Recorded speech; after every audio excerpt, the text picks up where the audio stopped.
This is a Nitrotech review of the Samsung Galaxy S2, the superphone that's now available on Telecom. This is the 910T version of the phone, and it is available now on Telecom. $1099 if you want to buy it outright, or you can get it from $0 on a plan. Let's take a look at the hardware. First of all, it's got a front-facing camera, and it's also got a couple of sensors in there as well, ambient light and proximity sensor too. It's got an earpiece up the top, physical button for home, and capacitive for both back and menu. On this side of the device is a power button. On the bottom of the device is a micro USB connector and also a microphone. You'll also find that there's an 8 megapixel camera, very good one too, on the back with an LED flash, and then down the bottom you'll find the speaker. On this side of the device is just the volume rocker, and then you'll find that there's a 3.5mm jack and what looks like a noise cancelling microphone at the top of the device as well. So what's packed inside it? A 1.2 GHz dual core processor. It's got good graphics, it's got a good chipset, 16 gigabytes of internal memory, and you can expand that with up to a 32 gigabyte micro SD card as well, so plenty of expandability in this particular device. A lot of talk about the display, and we'll talk a wee bit more about that in detail later, but a 4.3 inch 480 by 800 Super AMOLED Plus display, and there's been a lot of talk about the sharpness of this particular display. As I say, talk more about that soon. I want to show you the size though in relation to the iPhone. This is the 3GS iPhone at 3.5 inches. This is a 4.3 inch display on the Samsung Galaxy S2, and you can just see the size difference. It makes a huge difference when you're trying to type in portrait mode, and we're certainly happy to have the extra size. Some won't be, but certainly we like the additional size. This has got TouchWiz on top of Gingerbread. Some of the things you can do with TouchWiz, they've built some interesting functionality in. You can scroll between the home screens by doing that. You've also got pinch for the home screens, so you can take a look at whichever home screen you like. When you pull down the notification bar, you'll see that you can turn on things like Wi-Fi, etc. So that's quite a nice implementation. Ambient light sensors aren't a huge fan of ambient light sensors, but one of the things that you can do is turn off your automatic brightness and then control it yourself. Now usually you've had to go into settings or use a widget to do that. With the Samsung device now you can just hit up the top of the notification bar and use that to control your brightness. So like that implementation. Well done Samsung, good work. Alright, so another thing that we really like too is Kai's Ear. Kai's itself on the computer, not a particularly good piece of software, but on the device is great. Some people use a Samba client or maybe even an FTP client for transferring things to the phone wirelessly. Don't have to do that anymore. Use Kai's Ear. You can hook into it through your web browser. You can download, upload photos, movies, anything you really want to this device. You can also see your call list and all sorts of other things, contacts and the like. So you can really control the content on the phone wirelessly, and we're really impressed with that. It also has functionality through SamsungDive.com, which is a website which allows you to track this device. You can also get it to send you SMS messages if somebody changes the SIM card in it as well. You can remotely wipe and do all that sort of thing. So quite impressed with that kind of functionality. I wanted to show you the web browser because we're really impressed with the web browser on this device. This is running on Telecom's HSDA Plus network. Scrolling, this is a mobile website, so we can't pinch to zoom on the mobile website, but you can see that that is just silky smooth. We can go to the Sydney Morning Herald website as well and just show you that the mobile version of the website there just doesn't have any problems at all. Is absolutely silky smooth 100% of the time. I wanted to just quickly go through with you the TVNZ on-demand facility, because for people in New Zealand you haven't been able to, on the iPhone for example, watch videos on demand because they use Flash content, and we know Apple doesn't like Flash, so you've been just out of luck.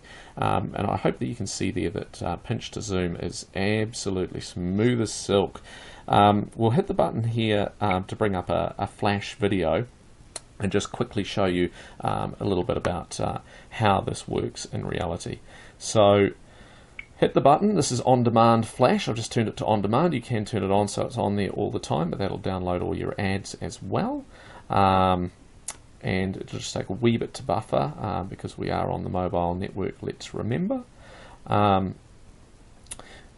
And just hit one button there, and you'll see that there's the content playing, and if we had time we could expand that out to full screen and be viewing this on a lovely sort of 480 by 800 4.3 inch screen. So really impressed with how we're able to do that. Of course, it's sort of a functionality we haven't been able to get on the iPhone, and the Android devices have had it, but this has got such a big screen that things just look great in terms of the web browser. So the web browsing experience on this phone is absolutely fantastic, and if you're looking for a good web browser, this certainly has one, and it has the speed and ability to be able to use it as well. Wanted to just quickly take you through the quadrant benchmarking tests. We've seen a lot of this with this phone, but we'll run it for you anyway. This is where it tests things like, as you see, the CPU, the memory, the I/O capabilities, the 2D graphics, and then it'll go into the 3D graphics and do a little bit of a display for us as well. But one of the things that we've noticed in using this device, had it for about a week, and its performance is just flawless. It's effortless, it goes very, very fast, and it just doesn't have any problems with any sort of functions at all. It encodes video up to 1080p as well, so you know, there are not many devices that can handle that. It's also got some video editing facilities on this particular device that come with the phone, and there's all sorts of other sort of functionalities like a games hub where you can play some games, and also there's the book reading facilities on this device, which are really good as well. So there you compare it, a Nexus 1 sitting down there at sort of 1300, and this device has just scored a 3042, and we've seen it over 3.5 before as well. So really you've got no problems performance wise with this device. The camera's also a really good camera in here as well, and it gives you the ability to be able to move between video, between still pictures, and also change a lot of the settings as well. It's got autofocus, it's got a nice sensor in there, and I've found that the photos that this takes are particularly sharp. The audio out of the videos doesn't seem to be particularly good, and I'm hugely impressed with the audio, but in terms of the video itself, I've been encoding at 720p, and I've found that it goes very, very well. I'm quite happy with the performance of the camera. One of the issues though that we've found with the Super AMOLED Plus display is one thing that I just want to show you right now, and you probably have to take a little bit of notice here, and it won't come up too well I guess on the video itself, but as I scroll over you'll see if there's more white on the screen, even though I've turned the automatic brightness off, it actually turns the whites to grey. It's turning down the brightness of the phone as there's more whites on the screen. Now I imagine that's because a full screen of white will suck down the battery, but the problem is that if you have a lot of white on the screen, you can't get a really crisp white. You get kind of an offish grey, and that really becomes a problem when you're in direct sunlight. Wouldn't say this is a fantastic device for direct sunlight, but hey, we haven't seen a device that performs particularly well in direct sunlight anyway. You can also go to things like the dialer. It's a pretty stock standard sort of dialer really, and works well.